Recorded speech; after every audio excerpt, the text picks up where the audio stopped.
I'm gonna say this: if you do keep Sabonis, and you happen to slide him down to the 4, Go get a guy. You're gonna have to find a 5 that's gonna have to be able to stretch the floor and be able to shoot.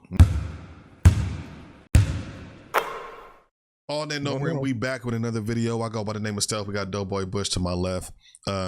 Teddy White 45, you know what I'm saying? He's out doing a couple things, running some errands. But we had to get on here real quick to talk about Scott Perry for the Sacramento Kings, the new GM for the Sacramento Kings. He had his first press conference today, like his introductory press conference today, just kind of talking about a lot of things. So we're going to talk about that real quick. But before we get to that, please hit that sub button, like, comment, you know what I'm saying? Let us know what you think. Oh, bless you, my brother. Thank you. Let us know what you think about the topic today. Yeah, because this is real big news for the Sacramento Kings. We have a new GM. Fired Monte McNair right after they lost to the Mavericks last week, and you know, and like I think like the next day we found out that Scott Perry was getting hired, but it's official now. So basically, for anybody who missed it, if you kind of want to know the gist of what he was saying, it was he has not decided on the coaching situation yet. He has talked to Doug Christie, and he said he really likes Doug, so we'll see what happens with that. He said he has spoken to every single player on the roster, on the current roster right now. So he's basically saying, he said, you know, he was getting a lot of questions about, oh, what do you think about this trades, or Doug Christie, coach, do you have another coach in mind, and this and that. He was like, right now, I'm just getting ready. You know, I'm getting to know everybody, right? Getting to know everybody. So I think he's trying to get a feel for who wants to be here, who doesn't. That's kind of like what I was getting at first. Right. I think from there, once he finds out who wants to be here, who doesn't want to be here, then it's okay, the guys who don't want to be here, because if you don't want to continue to build, what's the point in being here, you know? Yeah, there's no point. And he didn't say that, I'm saying that, you know, so, but I was kind of like, just me reading between the lines. That's kind of what I got from it. So we could just start there. What do you think about him not, well, here's the thing. He may have made a decision on the coaching thing, but he don't want to say it yet. Oh, and he did say that he's spoken to some of the coaches out there that are looking for jobs that want, you know, the head coach jobs. He said they're calling him, you know. So he's like, yeah, you know, I'm talking to people. There's people who want this job. So I thought that was interesting too. But I'm assuming Doug wants it as well, because he said that upon his exit interview, or his last press conference before their off season, that he wanted to be the coach. So what are your thoughts on the head coaching thing right now? What you're hearing from Scott Perry, you know, things like that? Well, yeah, I mean, for Scott Perry, I don't want him to come in there and just make a quick irrational decision just to go ahead and fill a void right now, because you feel like it needs to be done right now. Take your time, put some fillers out there. See what coaches best fit for the next culture that you're trying to go ahead and set for the Sacramento Kings team, and go ahead and go from there. But yeah, definitely take your time, evaluate, talk to some of your players who were there that are on contract still. Yeah, see what they feel about it, and then go ahead and go from there. It's how I feel. So by him handling the way he's handling it right now is actually good. Yeah, and that's what he was saying. And exactly what you just said. That's what he was saying. Like, you know, I'm going to take my time. You know, we're going to figure this out. You know, because I think he wants to make. You know, it was funny in the chat. A lot of people were like, "Oh, we're fucked." Like, I'm like just kind of listening to him talk. They were listening to him talk. You know, and he's a brother. You know, kind of has like a, like, you know, I don't know where he's from, but you know, he sounded like he's from the hood somewhere. You know what I'm saying? So he kind of had that little accent about him, whatever. And some of the things he was just saying, it kind of felt like he was just kind of, you know, just throwing some stuff out there, not really saying too much, just kind of just. You know, but I mean, at the same time, you know, he has been a part of a couple of rebuilds. I know in Detroit, he helped them out. New York, he helped them out, you know, build their roster and things like that. But, you know, we'll see. We'll see. I guess he was saying he was a part of the Detroit championship. Remember when they won with like Chauncey and all that? So he was out there, and he was saying we did it like, you know, we didn't have like the superstar guys, but we just got guys who bought in. And that's another thing he was saying too. Just getting guys, players that want to be on this team, that want to buy into the culture and things like that of what he foresees and envisions for this team. So again, he said he talked to every player. Okay, so just kind of what we talked about last week when we were kind of going through like, oh, he said he wants to be here. He says he wants to stay. We know Malik wants to stay. Right. Sabonis. Right. I'm going to take it at face value with Sabonis. I think Malik for sure wants to stay. I'm going to take Sabonis at face value and say he still wants to stay. DeRozan, that's the one I'm like, Levine just got here, like I said, so I think he wants to be here. Yeah, he wants to stay. Still under contract. So was DeRozan though, but he did talk about Keegan. I guess Keegan says something about not wanting to guard like bigs. And remember we said people playing out of position, right? Because Keegan been playing the 4 a lot. The 4, yeah, he has. And Sabonis been playing the 5. It really needs to be Sabonis at the 4. Bring that down a notch. Sabonis 4, Keegan 3. 3, yes. And I would move. I know a lot of people don't agree. I don't see in the whole Levine thing. Okay, before I get to that, I would keep Levine over DeRozan. And my whole thing with Levine is younger. He's younger. Right, he's a better shooter and he's more athletic, and he's a better playmaker.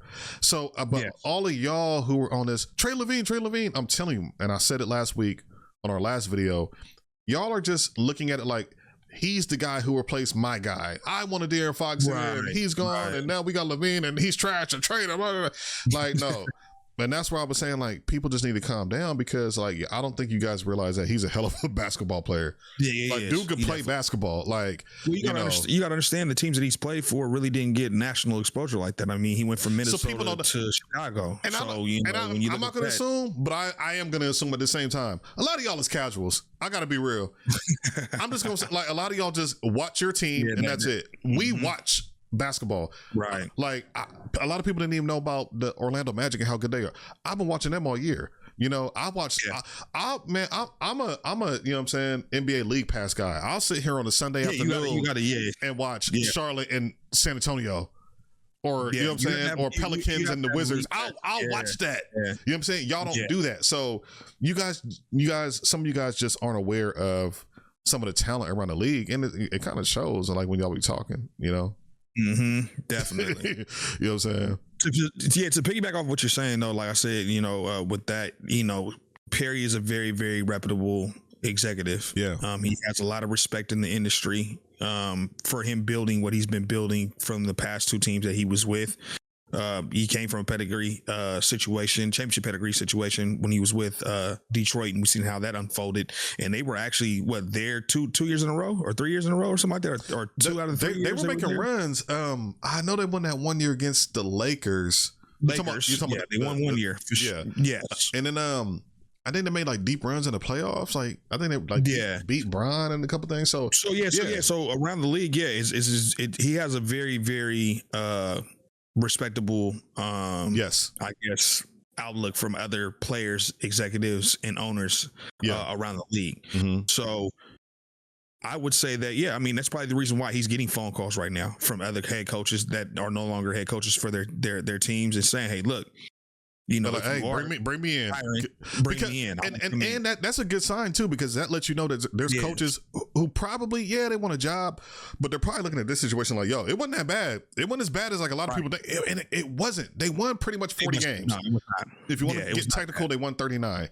But let's just say round it up to 40. They won 40 games, right? Mm-hmm. That's not terrible when you consider there's teams in the playoffs. They're in the deep Western Conference. In the deep West. Where there's some teams who won like 46, 47, 48, so if you could make up for those 8 games, and again, we talked about a lot of those games they lost were close fourth quarter blunders, blown leads, you know what I mean? Like, if you could just correct those things, you're probably sitting at, I ain't gonna lie, you're probably sitting at about 48, 49 wins. They lost about 8-9 games like that.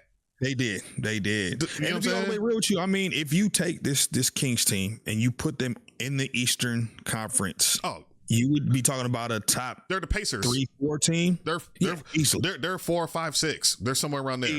Easily. So with that being said, if you're Scott Perry and you look at this and you're saying, hey, look, I see a great situation out here. I see that we have a great group of guys that are here in this locker room. only if I can go ahead and put the right pieces and the right coaching around this to gear this thing back up to where they can go ahead and be a respectable team again. And by doing so, you got to go ahead and find players that's going to go ahead and be willing to buy in. You got to find a coach. And it seems like coaches are actually calling his phone right now. Like, hey, look, what is this like? When he said that, I'm like, oh, who's calling him? Who's he talking to? Yeah, I was curious. I was curious. I'm like, yo, who's calling them? Because I'm like, oh, depending on. And again, like, I'm not anti-Doug rehiring him. But, oh no, I'm not anti-Doug either. But if you can get like a proven name, you know what I mean, that can really like come in here, because I feel like we need a culture change. And for whatever reason, I feel like Doug kind of came in and they started hot with him, but I'm not sure what happened along the lines. Maybe his message was getting diluted over the course of, the rest of the season. Maybe guys just got lazy. Maybe they weren't listening. Maybe guys just kind of quit. Like, I don't want to say guys quit, but I don't know. I don't know what it was. But something had to happen to where that locker room decided that they just did not want to go ahead and play anymore. Something had to happen. But you know what's crazy? And we talked about it. At moments, it felt like they didn't want to play together. Because even Scott Perry said, he was like, man, this team has talent. Yes. And I agree. I definitely agree with that. And going back to Keegan, he was saying how Keegan, complained about, or I don't want to say complained, but voiced his opinion about not wanting to guard the bigs. And then like he kind of like transitioned into talking about like, it was weird because when he said that, it was almost like he didn't say this, but like kind of the vibe that I was getting was like, yo, well, if he doesn't want to, how can I word this? If he's not willing to do the things that we need him to do, maybe we got to find some people who are willing to do that. Was kind of the vibe, and I could be wrong. That was the way I read it, but I thought that was interesting because I'm like, man, the thing about it is you can't fault Keegan for feeling. Hell no. I think we've all seen it from. Go ahead. If you think about it, Keegan's right because it hasn't translated to winning. So Keegan's right. So he's basically saying I'm playing out of position. And I feel like Sabonis is playing out of position. Yep. And we've said this all year long, especially when it came to playing bigger teams. Teams that have bigger fives. That's always creating a mismatch problem for the Sacramento Kings. Yep. So with that being said, it was like, all right, hey, look, we need to go out here, go find us a solid, legitimate center. We don't need much scoring. Find us a legitimate point guard that can go ahead and run this team. Yeah. We'll figure out the rest, as far as, okay, we'll plug you at the 4, Sabonis. I don't know how you feel about that, but you might be better off and better suited being at the 4. Keegan, you're at the 3. Levine, you'll probably be at the 2. Where's DeRozan? Where's DeRozan? Is he gone?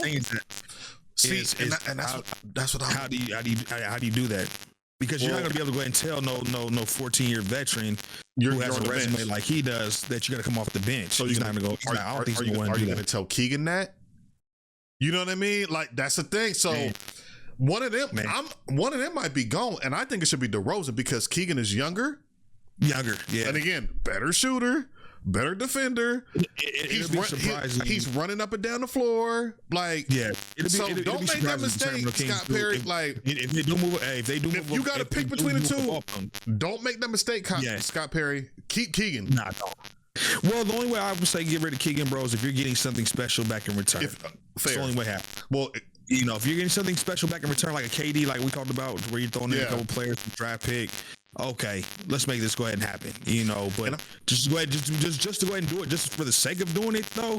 And I'm not gonna lie to you. You just said something. I'm not gonna lie to you because he did mention trades. He mentioned getting new players in here and things like that. Man, like, and I was kind of just not joking around, but kind of just throwing some names out there. But now that I'm sitting there thinking about it, Phoenix might be interested in the Keegan package for KD because Keegan's young. You know, and I think they're kind of going with we don't need 3 stars. If you have Booker, all right, now you got a Keegan, Bill ain't going nowhere apparently. Well, we see that didn't another work big if you Phoenix, like that might work for them, something like that type of chemistry. Right. Now, if you, say you have, here you're looking at, all right, Durant, I guess Sabonis, DeRozan, Levine. I don't know. I would think though that I think that though if that does happen, that you would have to go ahead and kind of put Levine or a DeRozan in that package deal. It would have to be DeRozan. It wouldn't happen. Well, yeah. It would have to be DeRozan. It couldn't just be Keegan by itself, or it couldn't just be Keegan in a draft pick. It's gonna have to be something else. It would have to be DeRozan. Or that roster. A DeRozan or Sabonis or somebody like that. Yeah. In order for them to facilitate that KD, trade. Yeah. But I'm gonna be honest with you. I'm gonna go ahead and go out on a limb on this, man. Don't be shocked if Scott Perry shakes this whole thing up. I know. I was thinking that too. Now, he did say one of the first points that he made was, when I look at this roster, there's no point guard on the roster. None. So point guard is, hey, that's kind of a knock to Devin Carter, though. Because he's on the roster and he is a point, and they just drafted him last year. But that wasn't his guy. He didn't draft him. mcnair drafted him. It wasn't. And into his defense, he was hurt for a good portion of the season, the beginning of the season. Yeah. So you can't really fault him for that.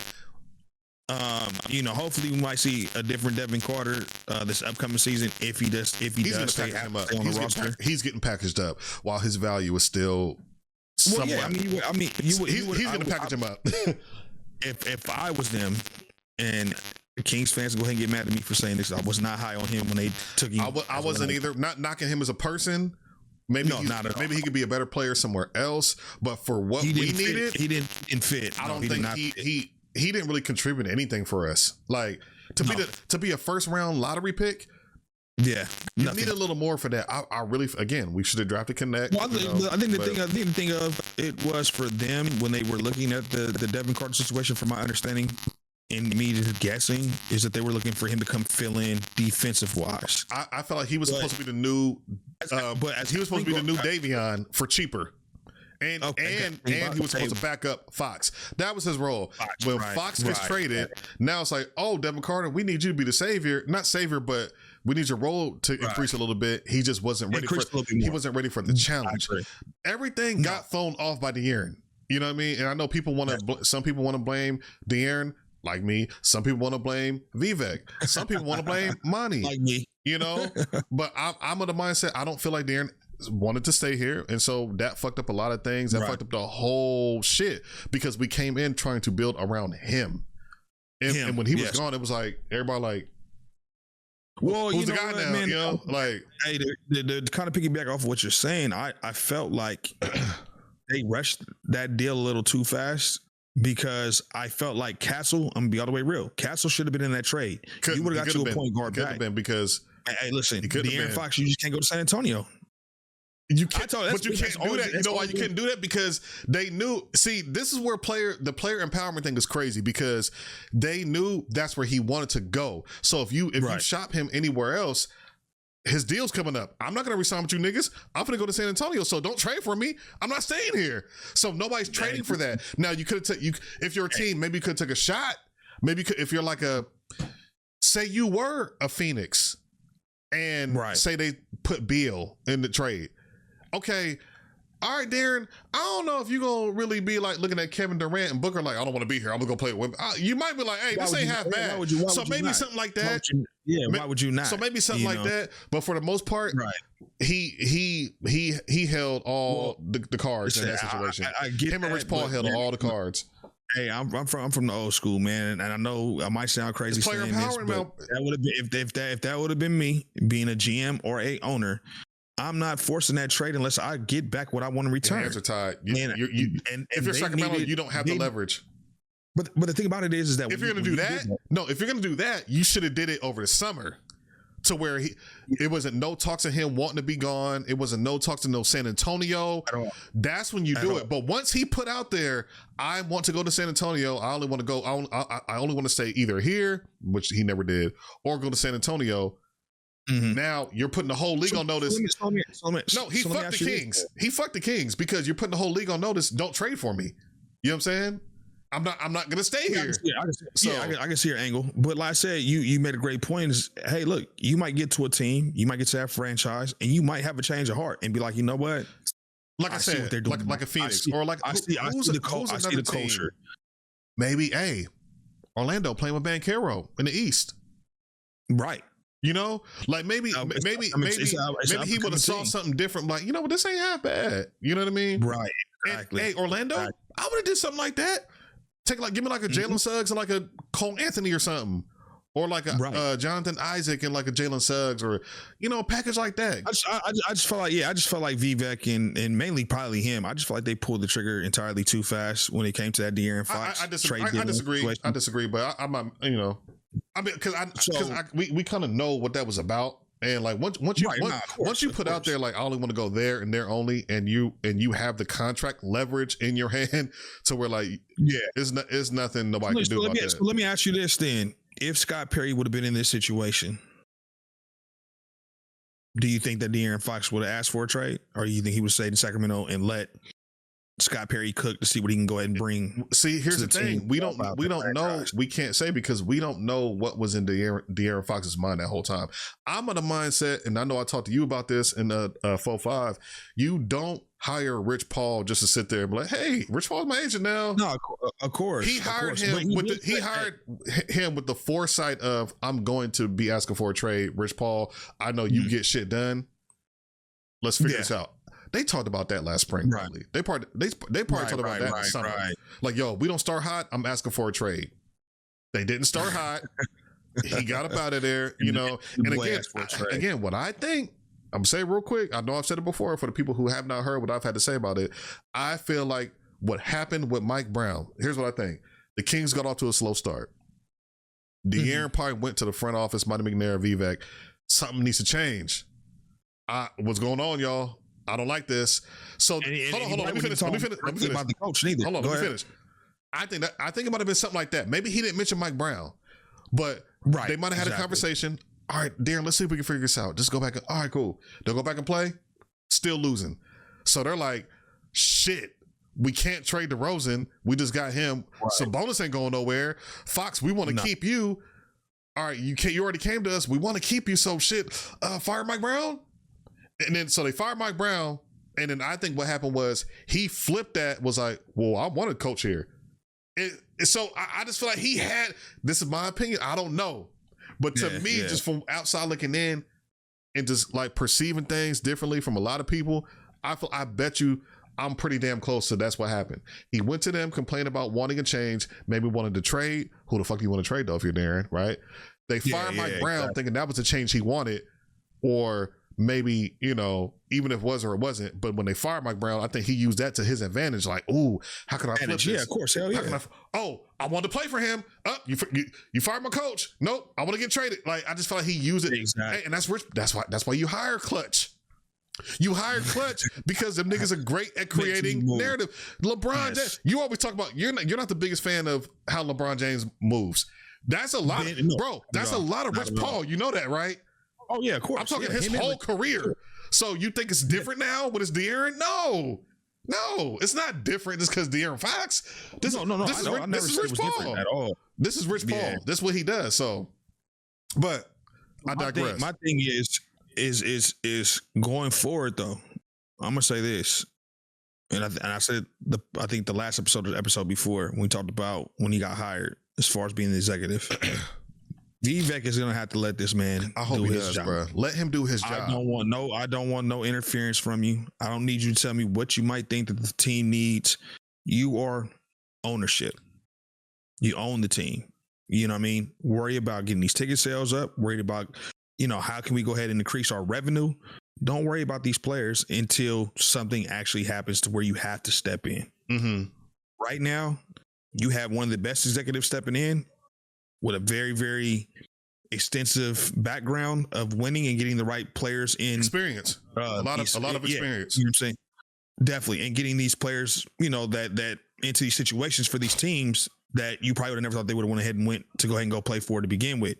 So we need that same type of energy coming into Sacramento, because we know Sacramento is not a hotbed market for free agents or superstar talent to be like, hey, look, I want to go ahead and go play in Sacramento. Mm-hmm. So let him cook. And honestly, too, there's not a lot of, I don't think the free agent thing is hot this summer. There's not no big names that are like out there like that right now. There's not. I think we scanned a little bit of it the last time, but yeah, the free agent market is definitely looking a little dry.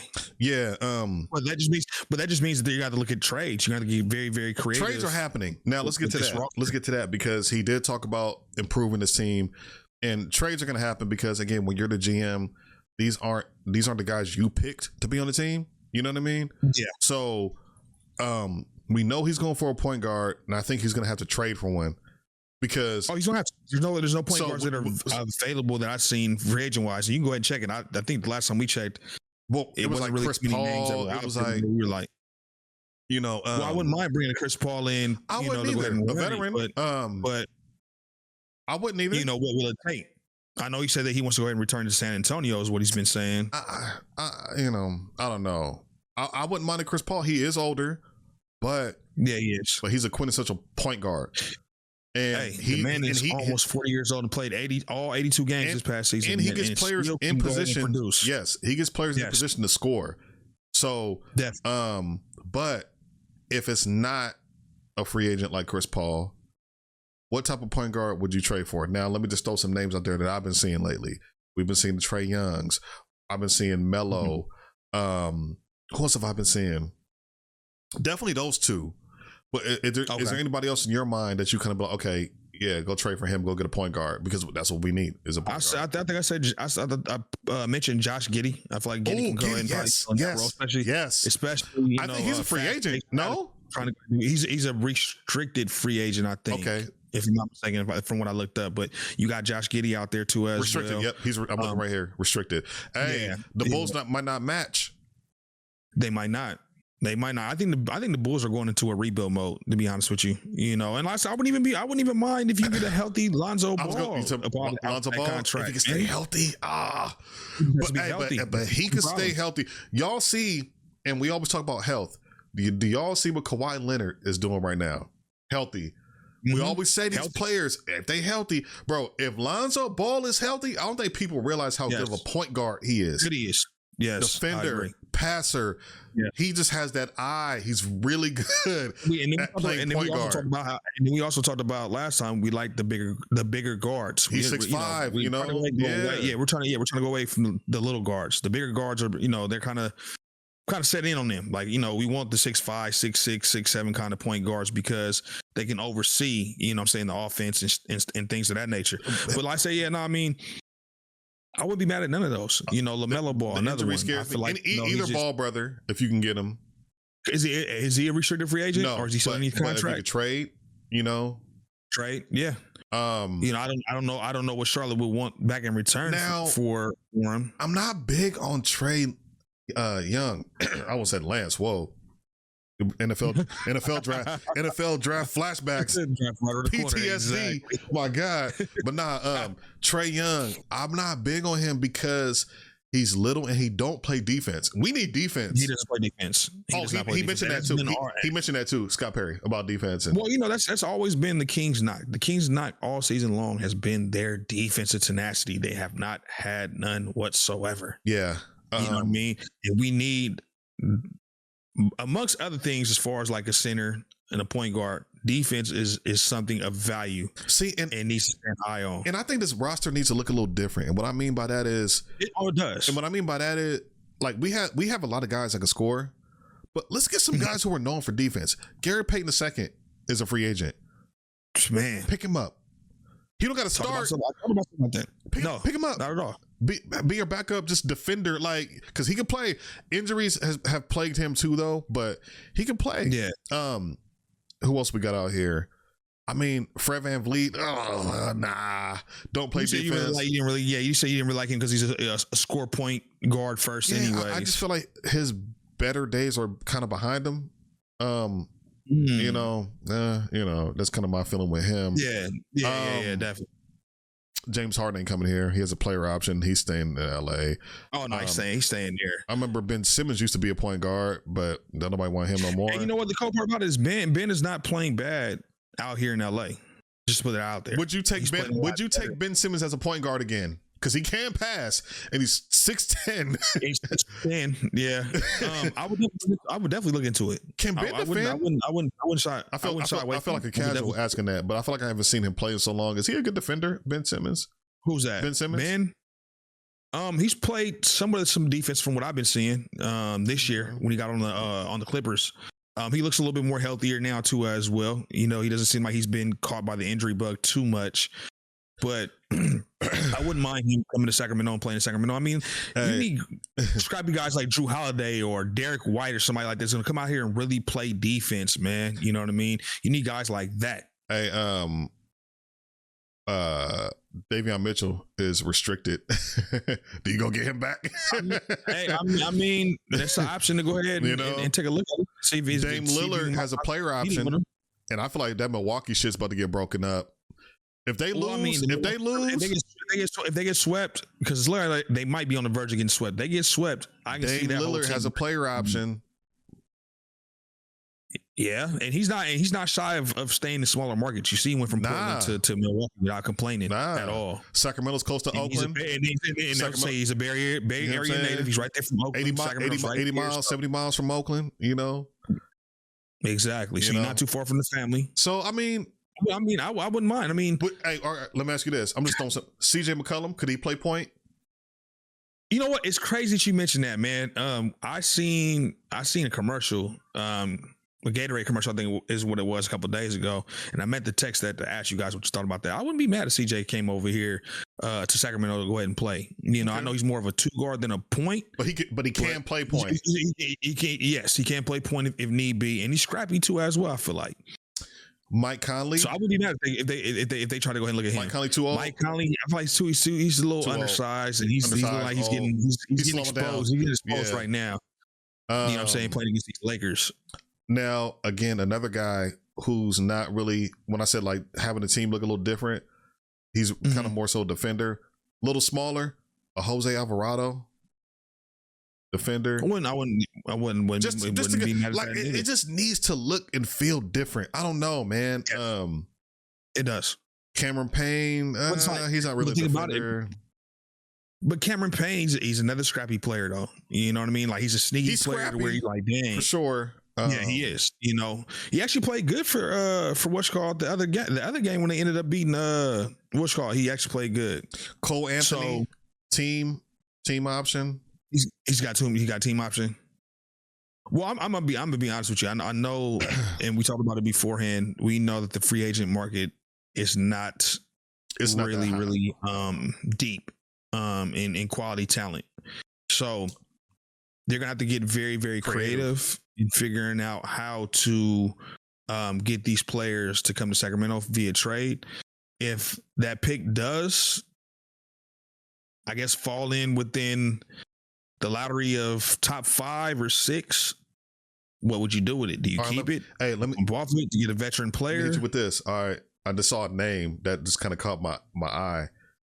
Trade Sabonis for a legitimate bona fide point guard. DeAndre Ayton is a free agent just to replace him as a center. Oh, is he? Now, they'll sign him as a free agent, trade Sabonis to get a point guard. Just have the team just look different. Just, I don't know, you know? Well, I mean, you know what? It's crazy. And he's a real center. I haven't seen Ayton play. Yeah, I hadn't seen Ayton play that much this year, so I couldn't really tell you. Last time I started to see him really play. Before he got hurt, he wasn't having a bad season. He was averaging a double-double, I believe. Right. Oh, he was. Okay. Because I know that since he's been gone from Phoenix, I haven't really been able to see him play. 14 and 10. Portland Trailblazers. 14 and 10. Shooting 56 from the field. 56%. Not bad. Not bad. 7 feet. Not bad. Real center. And again, he's not Sabonis, but he can average a double-double. Right. And the thing about it, I'm going to say this. If you do keep Sabonis, and you happen to slide him down to the 4, go get a guy. You're going to have to find a 5 that's going to have to be able to stretch the floor and be able to shoot. Miles Turner. Because you can't have two bigs. Don't get him a Miles. And it's so funny because Indiana had that. They had the Miles Turner and Sabonis combo. They sure did. But it worked because Sabonis needs a big that can stretch the floor. I know, and I believe this to be true. Before the trade deadline, John Collins was in talks. Well, his name was floating around. he's a big. He's not a center, but he's a big that can stretch the floor. So even if you have him, you have him as a bonus. All right, well at least you got one guy who can shoot. You got another guy that can go down into the low block. And body. So that way, if he does step out for a pick and pop, you have that option because Sabonis can't shoot to save his life. I'm gonna be real with you though. I don't think the Rosen and Keegan thing is gonna fly. Let me ask you this. I just don't. I know because again, if you have both of them in the starting lineup, one of them is going to be playing out of position. Well, we already said it. We already said that, and I think that we're not the only ones that feel like that. For people who actually watch the Kings and watch DeRozan since he's been there this past year, and Keegan since he's came into the league, Keegan had regressed, and we said it. When DeRozan came on board, he just did not have a defining role outside of you rebound, you guard the best player on the team, and that's it. Yeah. I felt like that stunted his growth from a offensive standpoint. It did. Confidence. So I think everything. Yes, confidence shot through the roof, the whole nine. Everything. It's like, yeah, definitely. So my thing is like the only way I can see this happen is if you definitely go ahead and move off DeRozan. And I know it's only been 1 year. I know Kings fans probably want to see maybe possibly another year with him on board, but somebody's gonna have to be unselfish and come off that bench instead of starting. And who's it going to go ahead and be if you decide to keep all three? I think DeRozan's going to want to leave. He's going to want to leave. Right. Because DeRozan, and Keegan. I don't see him. And then you still got Monk on the bench. Yes.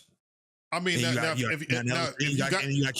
Keon Ellis. Now, if you got one of these guys to buy in, like, yo, I'll come off the bench with, you know what I'm saying? Yeah, you're deep now. But, that's where egos kind of come into play. Hey, I got a name. We know he doesn't defend, but he can pass and he can get hot from three. Who's this? D'Angelo Russell, free agent. You know what? I don't know why he's been getting traded so. I don't know why either. He's not. I don't know. He's not a bad NBA player. He's not a bad NBA player. He's not. He's definitely not. D'Angelo Russell. Yeah, that's an option. That's an option. Free agent. Look at. Don't got to trade. Okay, that's definitely an option. Unless you don't got the money, but. So let me ask you this, because you got, I know, I'm up here watching, I got the game on for the Celtics in Orlando on. Mm-hmm. What do you think about one of them the Wagner brothers? Or what do you think about Lauri Markkanen? I know Lauri's over there in Utah. I know you got that fat contract, but. Oh, yeah, Markkanen, I don't think. Well, I mean, yeah, they ain't winning. They might be able to. I mean, you might could do a Markkanen and Sabonis. They're not winning. You might could do a Markkanen and Sabonis. They have nobody out there but him at this point. You might could do a Markkanen and Sabonis swap. You could. I wouldn't be mad at that neither. And that's not bad for either team. No, it's not. You know what I'm saying?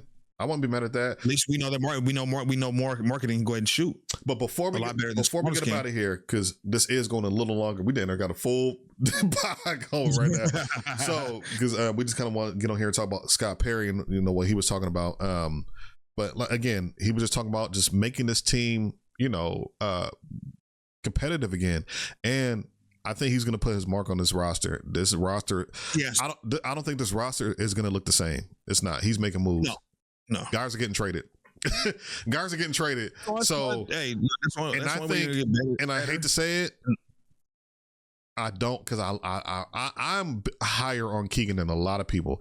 I feel like Keegan and DeRozan are going to be the two, because I feel like they have, unless Sabonis is like, I kind of want out, but I would say Keegan, DeRozan, Sabonis are the guys that if you do get some trades, I mean, hey, maybe somebody might want Keon Ellis, because if he's talking about getting into the point guard, maybe he's like, well, having Keon is redundant because I'm going to bring a point guard in. We already got Monk coming off the bench. Yep. I don't know. I like Keon. I like Keon Ellis. I feel like that would be stupid. I wouldn't, because he's homegrown as far as the NBA. He's not from Sac, but he's homegrown. Yes. Sacramento really built that guy up when it comes to the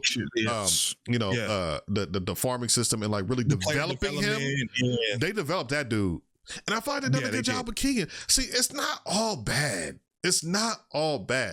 I think people need to realize, and I know people view the DeRozan thing, the De'Aaron thing so differently, but when that happened, regardless of how you view it, him disrupting the whole shit, it fucked the whole season off. No matter who did what, him leaving, his presence being gone, mess up the whole season. Now that you had that, you figured that out. I want to keep Keon Ellis. So before who the guys you want to keep? Well, I mean, I said it beforehand. If you're going to go ahead and say, hey, look, what guys should go ahead and stay around to go ahead and build a new culture that's still a product of that system, Keon Ellis.